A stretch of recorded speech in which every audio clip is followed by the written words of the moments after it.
Good morning, guys. Today we are going to have a class of guidance.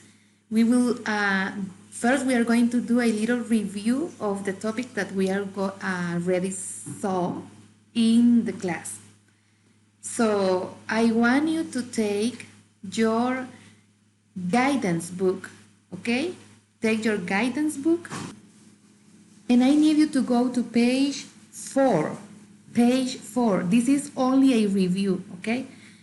In page 4, we were learning about uh, how to value our family. All this unit is about relationships. Relationships is the way you communicate with your parents, with others, with your friends, with your neighbors. And the most important relationship that you have to take care of is the relationship that you have with your family. So we have to keep in mind, guys, always that the most important thing that we have in our life is our family, and we have to value our family. How can you show that you value your family? So here we are going to see at least 5 things that you can do to show your family that they are the most important for you. Number 1, showing respect. You have to respect your parents, your grandparents, your sisters, your brothers, even though they are small or younger than you, small. Also, you have to be obedient, practice obedience. You have to obey your parents, you have to obey your grandparents, your aunt, your uncles, and also your older sisters and brothers. Number 3, you have to try to have family connection. What is this? You have to spend time with your family. You have to not only to be watching TV or playing in the cell phone. So you have to spend time with your brothers and sisters and also with your parents. Number 4, you have to show love to them. You have to love every member of your family, each member of your family. And number 5, protect and help each other. Remember that the most important thing that you have on earth is family. So you have to do whatever you have to do to protect your family, and also you have to help each other when they are sad, when they need help, and if you can do it, you can help them. Okay? So guys, if in number 4, in page number 4, you have an activity that you didn't finish, try to finish the activities in this page that we are going to be reviewing today. So let's move to the other page, page number 5. In page number 5, we were talking about also how to value your family. In there, you were writing a letter to your family. If you did it, it's great. If you didn't finish that letter to your family, you have to finish the activities in page number 5. Now let's move to page number 6. In page number 6, I want you to go there because we have a poem that I want you to read with me. In the first activity, says, "My friends' families." I want you to go page number 6. Go to guidance page number 6. And in there we have a poem. I want you to read it with me. I will read it for you, but you have to follow the reading. And it says, "My friends' families." I'm happy because my family takes care of me. During the day while I play, and at night while I sleep. Mother takes me to school and father goes to work. Then later in the evening, we all go home for dinner. My friends at school have families too. Some are alike and some are very different. Margie lives with her aunt and cousins. while Jimmy lives with his grandparents. Kelsey has 7 brothers and sisters, while Tommy lives alone with his mother. Even though Tina's parents are separated, she knows they still love her very much. There are many kinds of families. Some are big and some are small. Some are quiet and peaceful, and others are loud and crazy. There are fun families that do lots of great things. They always cheer up their children when they feel sad. This is a very nice poem that talks about the different families that we are going to find among our friends. Let's think about our class. Let's think about your classmates. I know that you were sharing how your family is, if you have sisters and brothers, if you live with your grandparents or only with your mom or dad or with your both of them. So if you can see, we have different kind of families in our society, and we are going to see what kind of families we can find among our friends in our classroom and also in our society. The first family that we are going to find is the nuclear family. This family is a family that has both mother and father and also children. The children live with both of their parents, mom and dad. This one is a nuclear family. They live, but only them, parents and children. They live together. The other kind of family is the single parent family. Here we can see a picture with a mom and 2 children. Sometimes it's because dad has passed away, has died, or because they are separated. Also, we can find a dad living, or a single dad living with his children. Okay, let's move to the other kind of family, the extended family. In the extended family, we can find parents, children, but also grandparents are living in the same house, and sometimes cousins, aunts and uncles, they live together. This is an extended family. Now let's move to the childless family. In the picture, you can see that we have a couple, a man, a woman. They are wife and husband, but they do not have children. They don't have kids. Sometimes it's because they are very young, too young to have children, and they have decided to wait to have children, or because they don't want, simple because they don't want to have children, or because they cannot have children. So in this kind of family is the childless family, or family without children. Then we have another one that is very similar to the nuclear family, but in here we have the step family. What is the step family? It's a family that is composed by your mom. For example, let's say that the woman is your mom, but the man is not your father, is the new husband of your mom.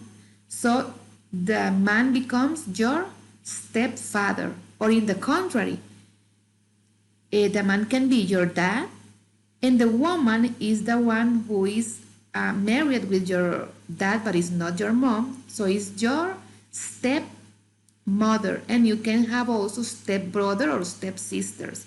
So this one is a step family. And also we have the grandparent family. The grandparent family is a family that is composed by grandparents and grandchildren.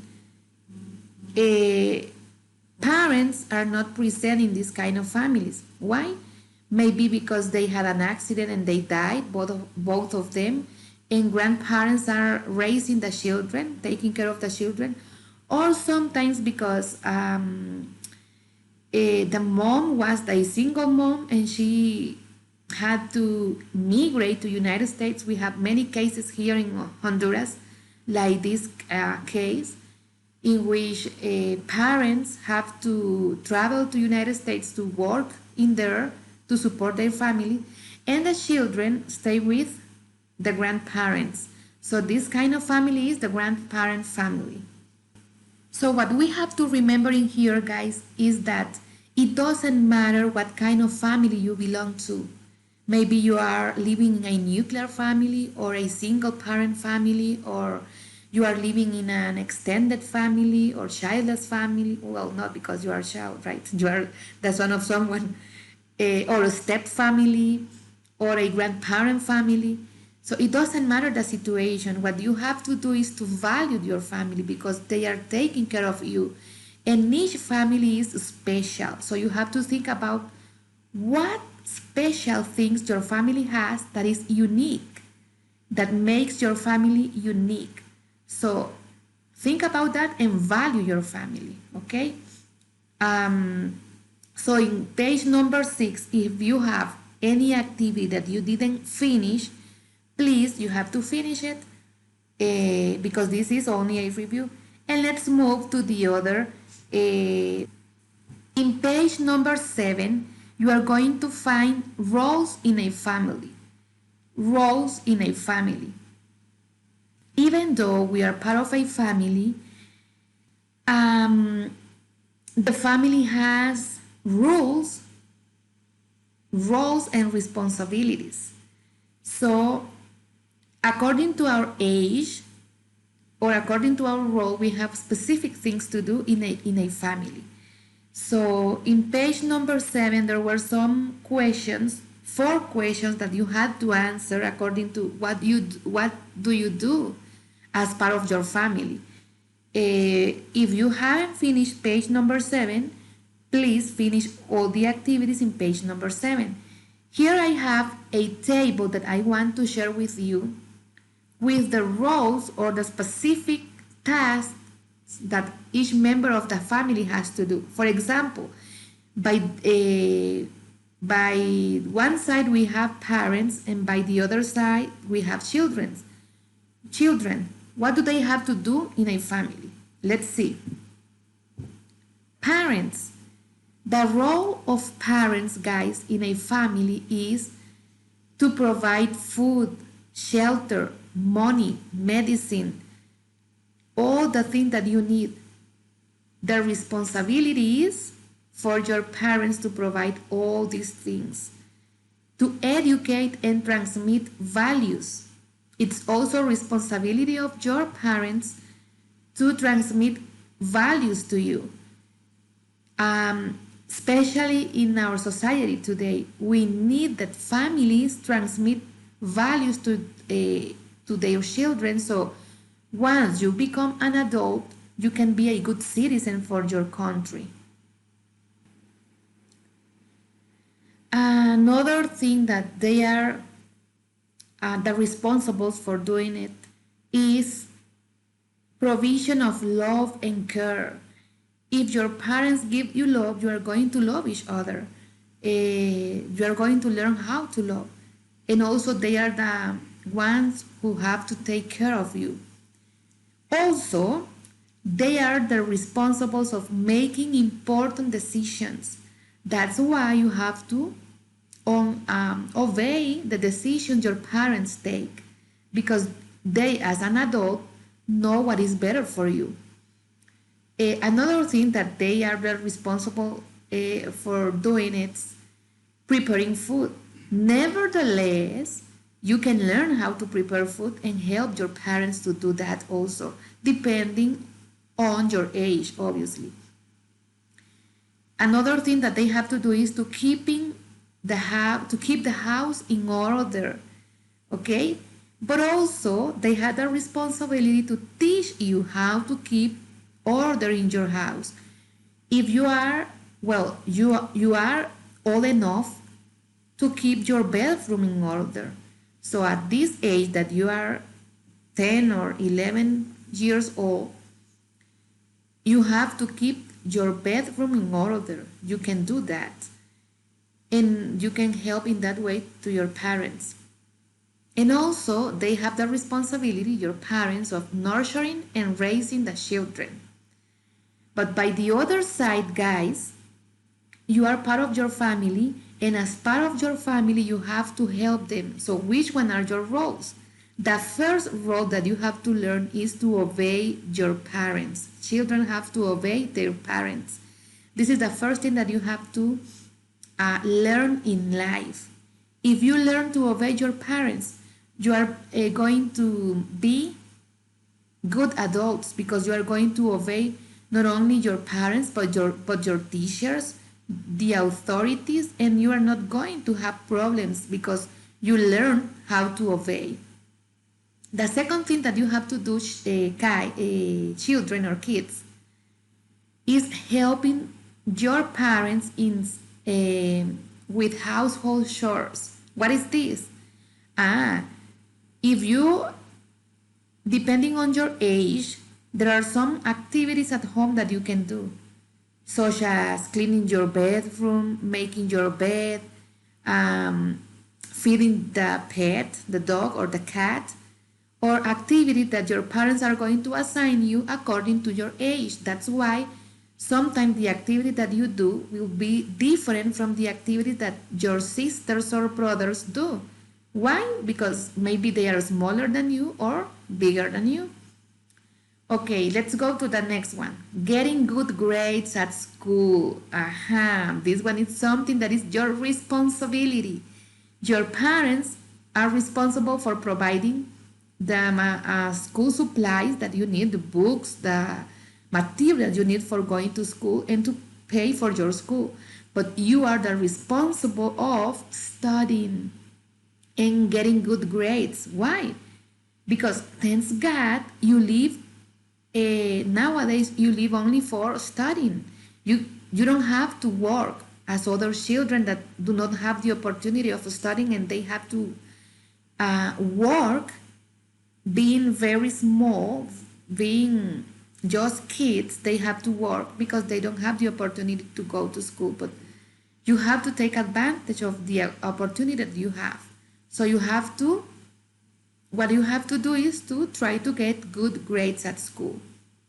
Also, you have to living up to family expectations. That means that you have to live according to the rules that your family has for you, and also according to the expectation they have for you. And the last one is one of your roles, guys. You are children, you are kids, so you have to enjoy your childhood. That means you have to play. You have the right to play. Even though you have to make some chores at home or make homework, you have to have time for you to play. Okay, but this time you have to be wise. You don't have to spend a lot of time only playing. It's something that you have to decide with your parents. The time that you are going to do homework is time for homework, and the time that you are going to play is time for playing. So remember, if you have any activity that you didn't finish in page 7, please finish the activity. And let's move to page 8. In page 8, we were talking about family values. Family values, page number 8. And I want you to see at this picture, look at this picture. Have you ever heard this phrase? Home, the first school. Have you ever heard that your first school is home? Why do you think so? Why do you think your home is the first school? Because it was in the first years in which you learn many things. And the most important thing that you learn was values. And you learn those values at home. So that means that your parents were your first teachers and they continue being your teachers. And they are the most important teacher that you are going to have in life. Because we can teach you about science, math, and the other classes, but they are going to teach you the most important in life, that is values. So it's in our home, it's at your home that you are going to learn how to behave in society. And depending on the values that you learn at home, you are going to be a good or bad citizen when you become an adult.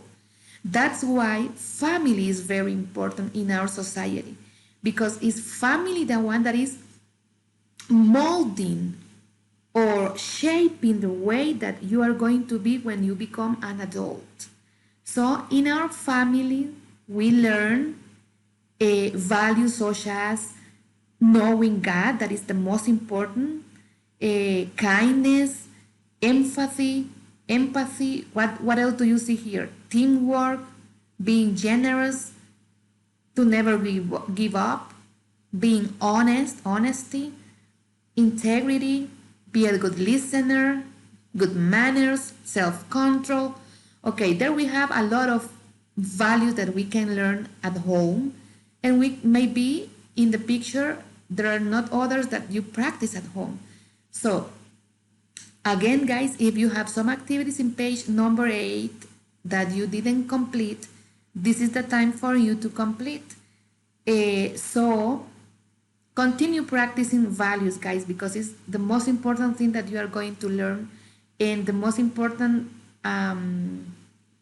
thing that your parents can give to you.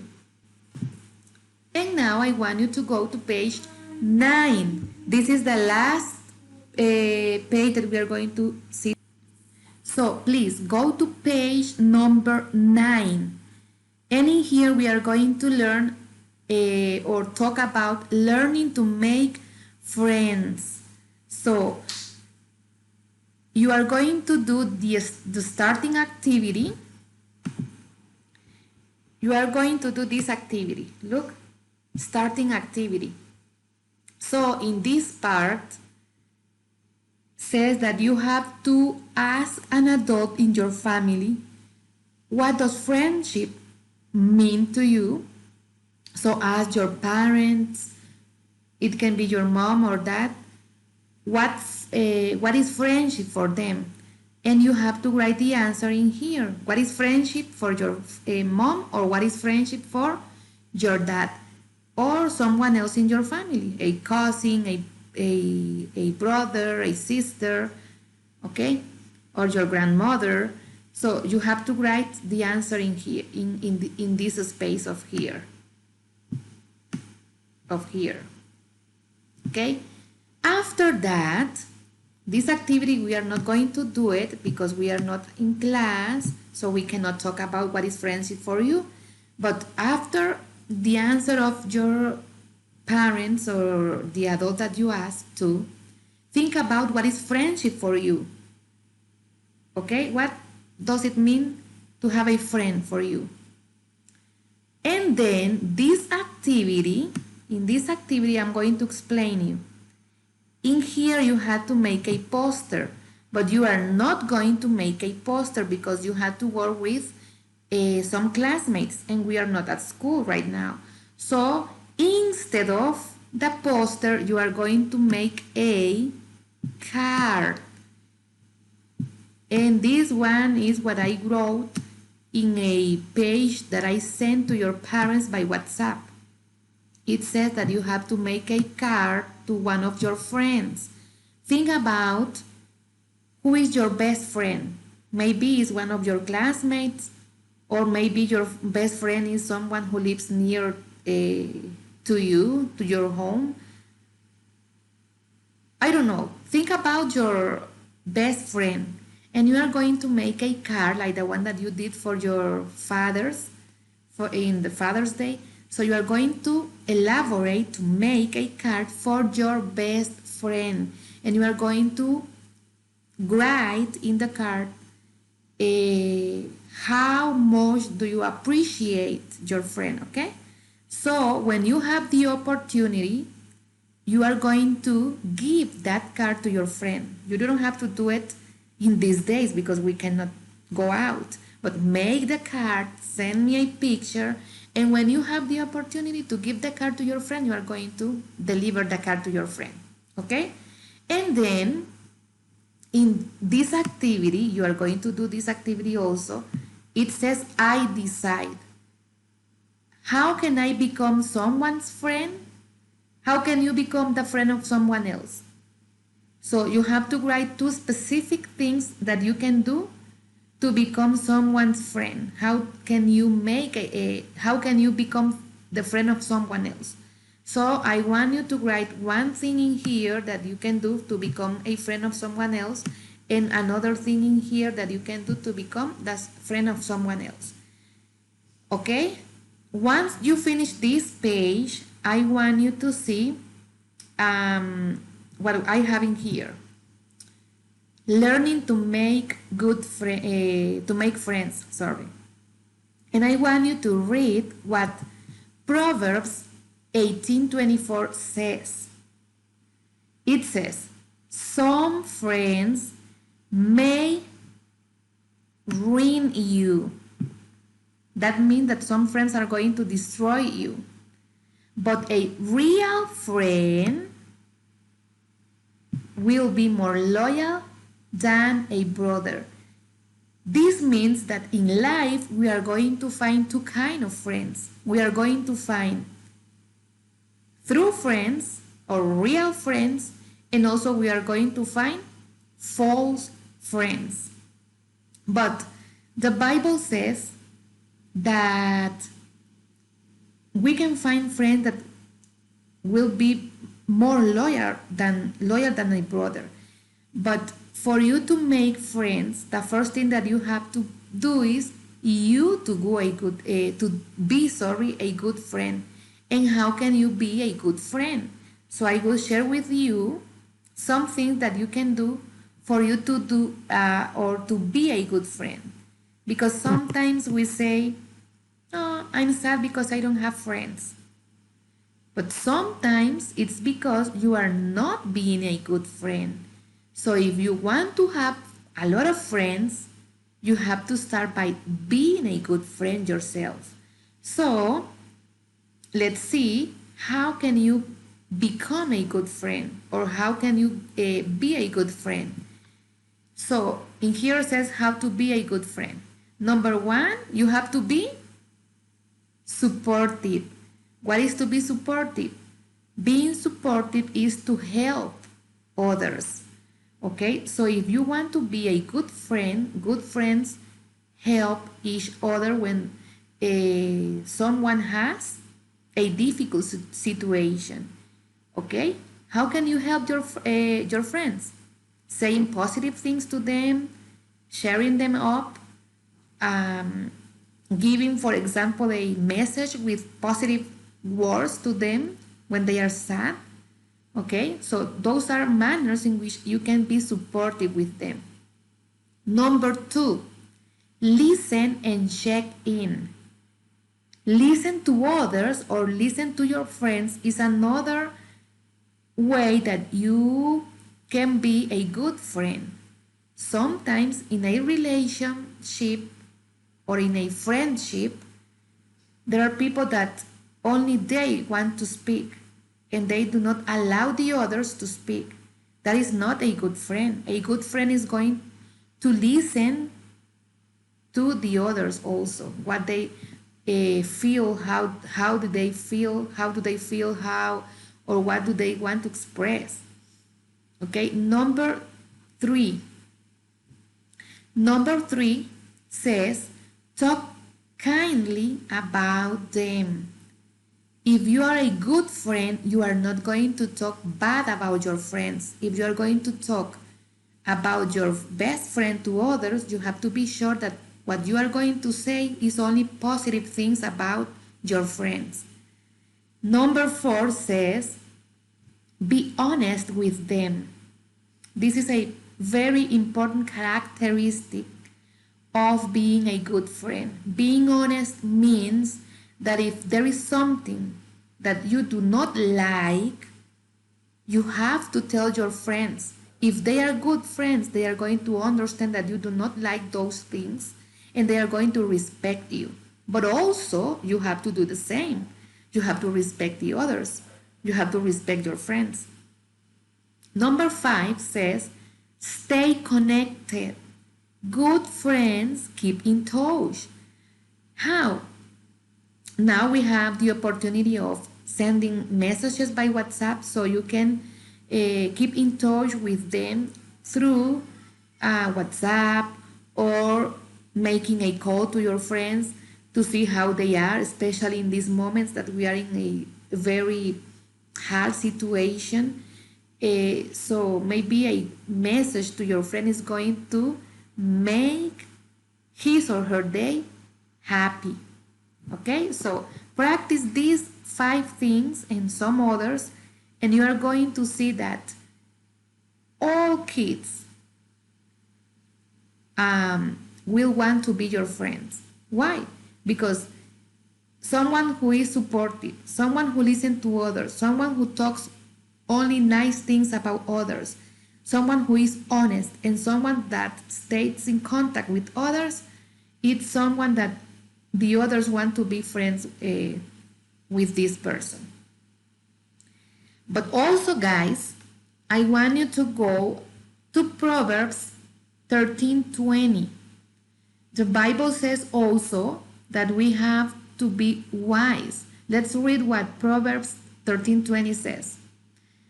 Whoever spends time with wise people will become wise. Okay? But whoever makes friends with fools will suffer. So if you make friends with fools, what is the result? You will suffer. There is a saying in Spanish that says, el que con lobos anda, a maullar aprende. Okay, some of you maybe completed the saying. El que con lobos anda, a maullar aprende. What does it mean? It means that we have to be, even though we have to be friendly, also we have to be or take care of the kind of friends that we are going to choose. Okay? And the Bible says that we have to make friends with wise people. People that is going to make good decisions, and not to make friends with fools, because you are going to suffer. So next, you are going to see some examples of kids or behaviors that you have to avoid. For example, you have to avoid to make friends with kids that are disobedient with their parents or disobedient with the teacher. Why? Because if you continue making friendship with them, you are going to learn the same thing, to be disobedient. Also, we have to avoid to make friends with those ones who bully others or who make bullying at others. Making bullying is, laughing about others or intimidating others. So those kind of kids are not a good influence for you. Another thing that we have to avoid, another behavior, is to be liars. A liar kid is a kid that does not say the truth. It's a kid that lies to her or his parents, and also to the teachers and to others. Other thing that we have to avoid is conflictive kids. Kids that like to fight with others. Those are not good influence for you. Also, we have to avoid some kids that are thieves or that steal things that do not belong to them. And also, Another important thing that you have to observe in your friends is how they treat the animals. Because if they are mistreating animals, it's a behavior that is not going to be a good influence for you.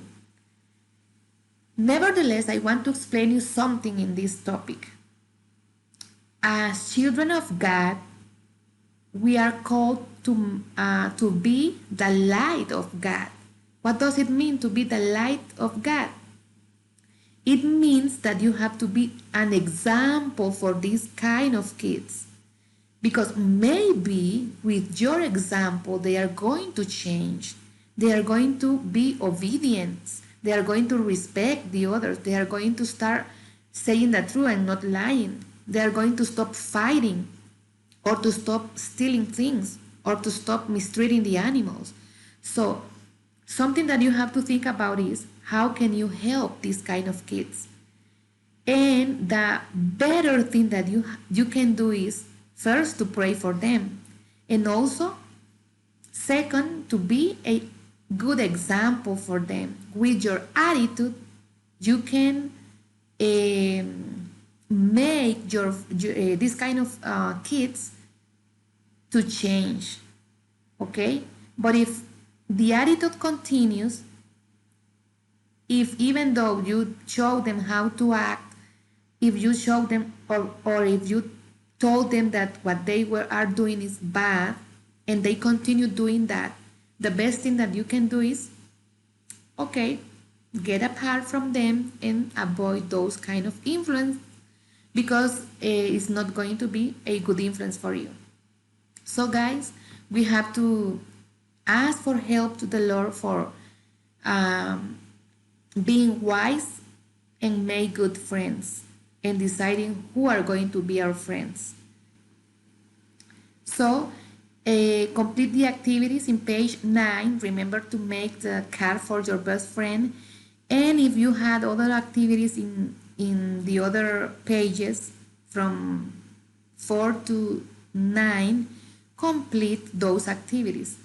So see you tomorrow in another class. Bless you.